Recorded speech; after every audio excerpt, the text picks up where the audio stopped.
আজ হচ্ছে শনিবার মেয়ের সকালবেলার দিকে পড়া থাকে, কিন্তু বিকেলবেলা কোনো পড়া থাকে না। ছেলের টিচার এসেছিলো, তো ছেলের টিচার ছেলেকে পড়িয়ে চলে গেছে।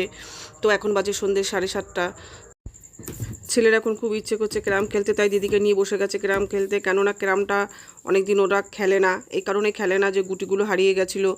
তো অনেকদিন পর আমি গুটিগুলো কালকে খুঁজে পেয়েছি ঘর গুছাতে গিয়ে, তাই দুই ভাই বোন এখন বসে পড়েছে আনন্দ করে ক্যারাম খেলছে। খেলতে খেলতে আবার তার মধ্যে লেগে গেল।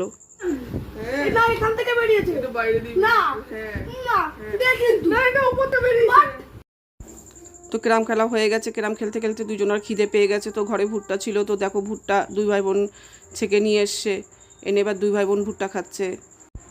আমি খাবো না দেখে তাই আমারটা আনতে বারণ করেছিলাম। তাহলে বন্ধুরা, আজকের ভিডিওটা একটুখানি তো কেমন লাগলো অবশ্যই জানাবে। যদি ভালো লাগে তবে লাইক, কমেন্ট এবং শেয়ার করো। আমাদের চ্যানেলটা সাবস্ক্রাইব করে আমাদের পাশে থেকো। আর তোমরা সবাই ভালো থেকো, সুস্থ থাকো। আবার দেখা হবে পরবর্তী একটা ভিডিওতে।